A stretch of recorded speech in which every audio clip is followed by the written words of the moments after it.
Silence. That simple word might conjure an image of a calm forest at dawn, a snow-covered landscape, or a quiet room where the only sound is your own breath. Yet the more you think about it, the more slippery the concept becomes. Silence is not merely the absence of noise.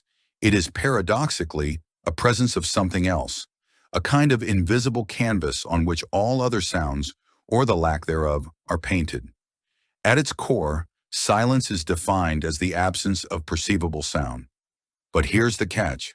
Sound itself is just vibrations moving through a medium, air, water, or solid objects that our ears detect and interpret. Every whisper, every hum, every footstep is nothing more than a ripple in a medium that your brain transforms into meaning. By that logic, true silence would require no vibrations at all, a complete stillness in the very fabric of matter around us. And yet, even in the quietest soundproof room on Earth, complete silence is impossible. You can eliminate external noises, the hum of a refrigerator, the distant roar of traffic, the wind in the trees, but your body itself becomes a symphony. The thump of your heartbeat, the swish of blood through veins, the faint shuffle of your lungs as they expand and contract. Suddenly, these internal sounds are amplified. Congratulations, you are now your own one-person band. Sorry, no refunds. Step outside of Earth, into the vacuum of space, and the rules shift again. There's no air, no medium for sound waves to travel through. Space is silent in that sense, but it is not empty. Light still travels. Cosmic radiation still pulses. Energy still flows. Absolute nothingness, acoustic or otherwise, remains tantalizingly out of reach. But what if you could step into absolute silence? Before we dive into it, let's see how the physical perspective works. When we ask whether silence exists, science has plenty to say, and often with a smirk. Physicists, engineers, and even psychologists have tried to capture silence in bottles, chambers, and equations, only to discover that the universe refuses to stop humming. One of the most famous figures to wrestle with silence wasn't a physicist at all, but a composer, John Cage. In 1951, Cage entered an anechoic chamber at Harvard University expecting to experience pure silence. Instead, he heard two sounds, a high one and a low one. The technician later explained, the high sound was Cage's nervous system, the low sound was his blood in circulation. Cage came out declaring, there is no such thing as silence. Something is always happening that makes a sound. That realization inspired his legendary piece 4 minutes, 33 seconds, in which the musicians play nothing for 4 minutes and 33 seconds. The music is whatever ambient sounds fill the room. Physicists, of course, have tackled silence from another angle. Isaac Newton was one of the earliest to study sound scientifically, describing it as pressure waves moving through air. But as science advanced, it became clear that true silence, no waves, no motion, no vibration, wasn't just elusive, it was a physical impossibility. Modern engineers have gone to almost absurd lengths to test the limits of silence. The quietest place on Earth is the anechoic test chamber at Orfield Laboratories in Minneapolis, Minnesota, USA. In tests conducted on 19 November 2021, the ambient sound level inside the room was measured at minus 24.9 decibels. To put that in perspective, normal breathing registers at about 10 decibels. In the chamber, sound levels measures are at minus 9.4 decibels. That's below the threshold of human hearing, meaning the room is actually quieter than silence. In these chambers, visitors often last only a few minutes before becoming disoriented. The record for staying inside is around 45 minutes, but most people bail much earlier. The room is so still that visitors often hear the sound of their own joints moving or the faint rush of blood. Most people can't stay inside for more than a few minutes before feeling dizzy, disoriented, or slightly unhinged. NASA has its own ultra-quiet chamber designed to test the noises spacecraft and satellites make.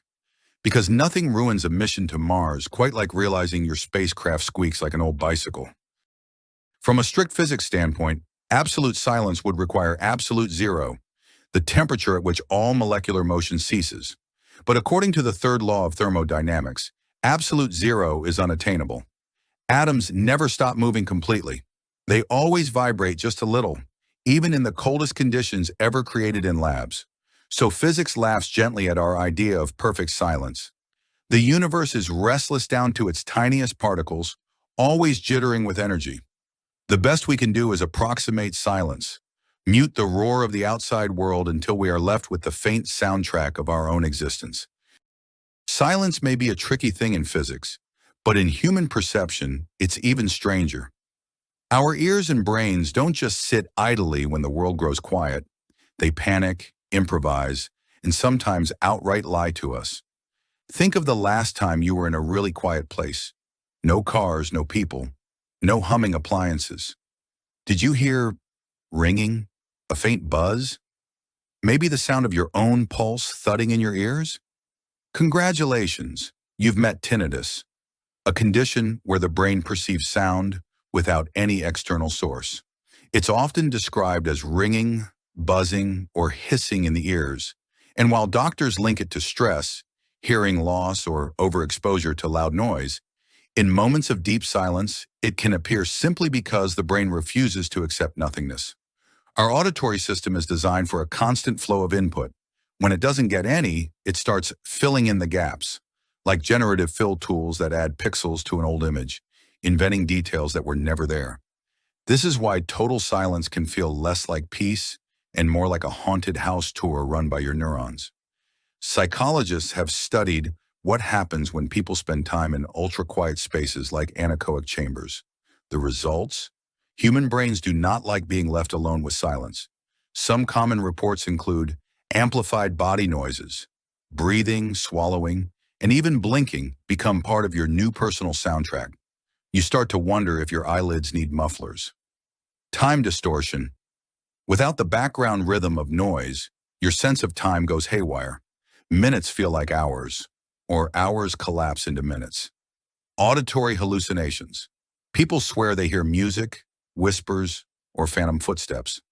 The brain, deprived of input, stages its own entertainment.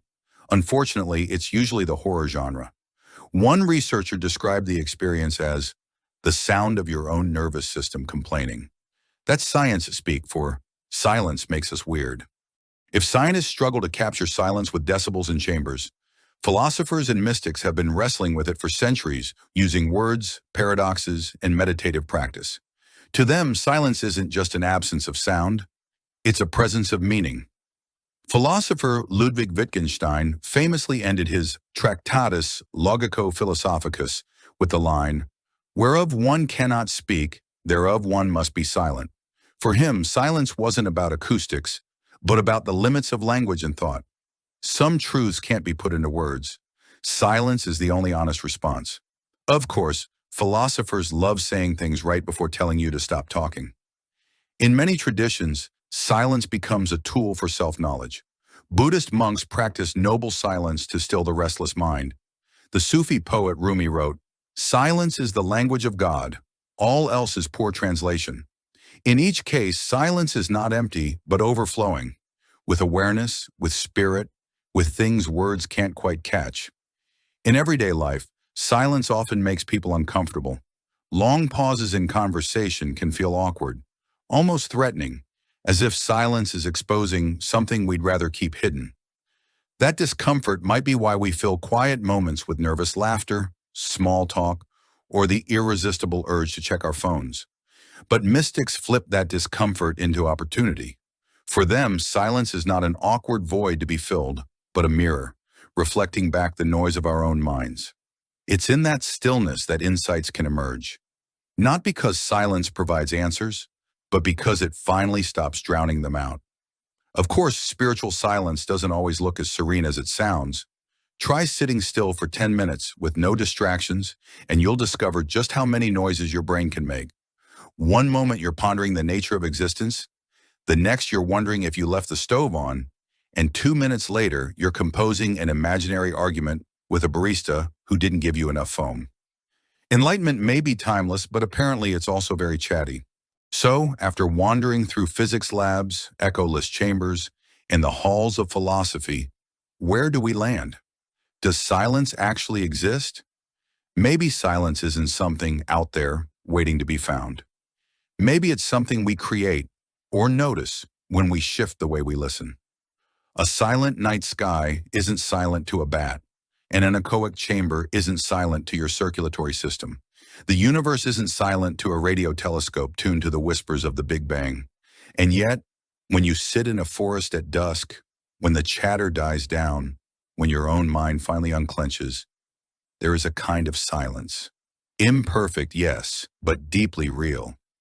A silence not of physics, but of experience. So perhaps the trick is not asking whether absolute silence exists, but what silence means for us. It can terrify, it can heal, it can distort time, it can deepen awareness, it can be the void that unnerves us, or the stillness that saves us. So in case you were wondering, could that enigmatic absolute silence be deadly? Bottom line, silence itself doesn't kill. But achieving true absolute silence in a literal physical sense would require stopping all atomic motion, and that, of course, would be fatal to life. In reality, the silence we can reach, like inside the world's quietest anechoic chambers, won't kill you. It will, however, amplify every internal sound, warp your perception of time, and nudge your brain into filling the void with imagined noises. In other words, silence is less about the absence of sound and more about the presence of attention. And if all else fails, at least silence is still better company than a neighbor with a leaf blower at 7 a.m. Thank you for watching. If you want to know more, subscribe to our channel and question your mind daily.